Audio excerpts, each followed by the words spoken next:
VP ini menjanjikan kepada Fang Fang ya setelah Lebaran Idul Fitri ya, bukan Lebaran Haji ya, itu Fang Fang itu akan dibelikan rumah di Semarang dan VP juga akan tinggal di satu atap dengan si Fang Fang.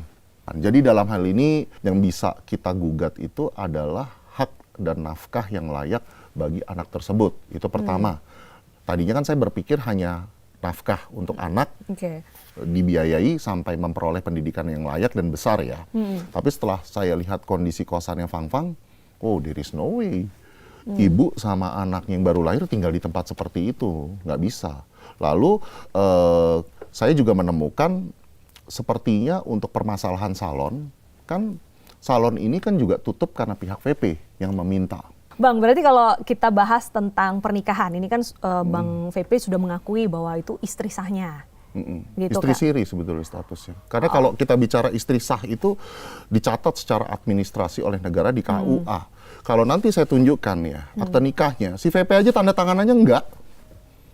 Blank, kosong. Wah, dia waktu itu. Nggak ngerti. Dan Mbak Fang Fang waktu itu nggak, maksudnya sebagai perempuan yang dinikahi itu kan kalau normalnya adalah dia pengen legal dong. Yes, exactly. Saya juga nggak mengerti kenapa VP seperti ini. Dan nanti gini, nanti semua bukti dokumen itu saya kasih ke you ya. You justifikasi sendiri. Ini what kind of marriage yang VP kasih ke si pihak Fang Fang. Oke, nah setelah menikah, habis itu kan Mbak Fang Fang tinggal di Pati. Yes, exactly. Bang VP tinggal di Jakarta. Di, I think so, di kota besar lah. Di kota Dan besar. VP ini menjanjikan kepada Fang Fang, ya, setelah Lebaran Idul Fitri ya, bukan Lebaran Haji ya, itu Fang Fang itu akan dibelikan rumah di Semarang dan VP juga akan tinggal di satu atap dengan si Fang Fang. Konsep pernikahan yang benar kan pada saat saya misalkan, Deta, will you marry me? Aku tuh duda. Yang ada di pikiran Deta itu apa? Menikah sama saya, tinggal bareng sama saya, benar nggak? Iya, kalau menikah konsep pernikahan satu rumah. Iya, exactly seperti itu. Cuman ini kok konsep pernikahannya kok yang VP tawarkan kok, will you marry me? Tapi istri live in kos-kosan. Kamar ukuran 3x4, sementara VP kata beberapa narasumber, ini kalau posting nih glamor banget postingannya. Emang sebelum pernikahan itu nggak ada perjanjian, mungkin langsung pergi dibawa ke Jakarta, maksudnya kayak gitu. Terus ada nafkah per bulan berapa, walaupun kenyataannya ada long distance marriage lah. Menurut keterangan dari klien kami, dari pihak VP ini kalau tidak salah sempat menjanjikan itu per bulan itu 30 juta nafkah. Terus juga rumah yang akan rumah di Semarang yang akan direalisasikan itu Lebaran, setelah Lebaran Idul Fitri. Sampai sekarang belum berarti ya? Belum, masih di kamar kos-kosan 3x4.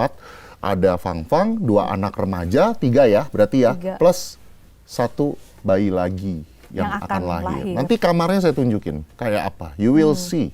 Untuk ibu dengan 1 bayi aja tuh kalau menurut aku tuh kurang proper, ya kan?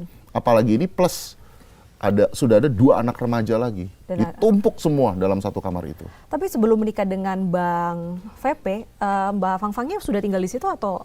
Karena kan kabarnya adalah pengusaha salon. Iya. Gitu. Nah, itu saya belum tanyakan detailnya ke Fang Fang karena yang saya soroti itu sekarang itu permasalahan setelah menikah itu kalian itu bikin apa sih? Mau kemana sih? Kok ini yang saya lihat kok dalam hal ini kok standarisasi kehidupan yang Fang Fang miliki sangat berbanding terbalik dengan VP yang serba glamor. Jadi, enggak. Tiba-tiba. Jadi memang ada perbandingan itu. Nah, ketika Mbak Fang Fang ini meminta bantuan Bang Vino, gitu kan. Tadi mungkin awalnya hanya ingin curhat di sosmed, gitu kan. Kok kurang perhatian lah. Biasanya ibu istri yang lagi hamil itu memang ingin banget diperhatikan lebih. Itu hal yang normal gitu kan. Ini sebatas dia ingin perhatian lebih atau memang ada satu hal yang ingin dibawa ke jalur hukum? Oke, untuk saat ini yang akan kami bawa ke jalur hukum itu adalah perkara intimidasi dan kata-kata penghinaan di DM tersebut. Itu yang sudah pasti bisa dibawa ke jalur hukum. Jadi bukan yang penelantaran itu? Untuk pernikahan siri dalam permasalahan penelantaran, dari awal sudah saya katakan bahwa pernikahan siri itu secara legal standing itu tidak kuat. Dan yang dirugikan adalah perempuan. Jadi dalam hal ini saya mengatakan kepada Fang, kita harus sadari diri bahwa legal standingnya not strong enough. Tapi yang bisa kita gugat itu adalah hak dan nafkah yang layak bagi anak tersebut. Itu pertama. Tadinya kan saya berpikir hanya nafkah untuk anak, dibiayai sampai memperoleh pendidikan yang layak dan besar ya. Tapi setelah saya lihat kondisi kosannya Fang, oh there is no way. Ibu sama anak yang baru lahir tinggal di tempat seperti itu, nggak bisa. Lalu saya juga menemukan sepertinya untuk permasalahan salon, kan salon ini kan juga tutup karena pihak VP yang meminta. Salon itu udah berapa lama sebenarnya? Nah, itu saya belum mendapatkan data yang valid tentang itu, tapi ongoing. Salon ini tuh bisa memberikan penghasilan kepada Fang untuk independen. Dan 2 anaknya dong berarti? For being independent, yes. Dan pihak VP kan meminta salonnya ditutup. Nah, saya itu harus, saya malam ini saya akan ke Semarang, ya, karena saya harus mengawal proses persalinan dari Fang dan anaknya. Saya juga mau menghitungkan, melakukan kalkulasi dan perhitungan. Ini kerugian salon kamu tuh berapa sih? Sampai ditutup begini modalnya berapa, setupnya berapa, loss-nya berapa. Nah, itu kan akan kami hitung. Dan itu mungkin akan bisa kami ajukan di dalam gugatan material. Oke, jadi ketika menikah diharapkan salon itu ditutup. Jadi mungkin ada janji ya bahwa seluruh hidup Mbak Fang ini ditanggung oleh Bang VP. Tapi kenyataannya selama berapa bulan berarti menikah nih Bang? Dari Februari ya. Februari. Jadi wanita yang independen punya salon, tiba-tiba bertemu dengan VP, diajak sama VP untuk nemenin kemana-mana, omsetnya turun dong, karena bosnya kan pergi-pergi terus nih, ya kan mungkin customer kan maunya kan sama Fang ya, ya kan. Nah, karena omsetnya turun dan Fang ini mengikuti VP pergi kemana-mana, pihak VP bilang ya udah tutup aja. Dan diturutin ya karena istri. Diturutin, iya. Oke, sampai berarti hari ini Mbak Fang ya praktik tidak bekerja ya? Ya.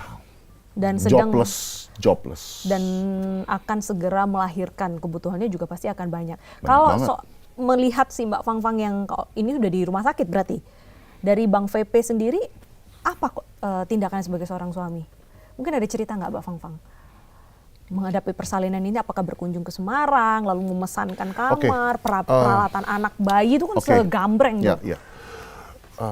Untuk VP saya cuma mau kritisi begini, the more he speaks, istrinya malah semakin ngamuk. Contohnya begini, kemarin sibuk klarifikasi diri, bilang saya udah transfer berapa juta, tapi maaf ya, bukti transfer dari tahun kemarin ngapain dibawa-bawa?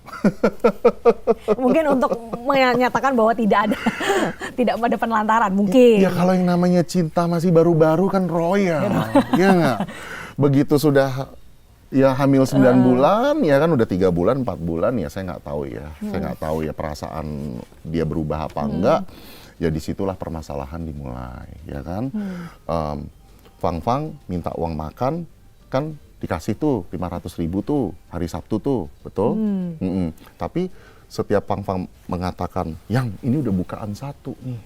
Aku mesti melahirkan di mana, perlengkapan bayi gimana, didiamin, ada saya bukti chatnya.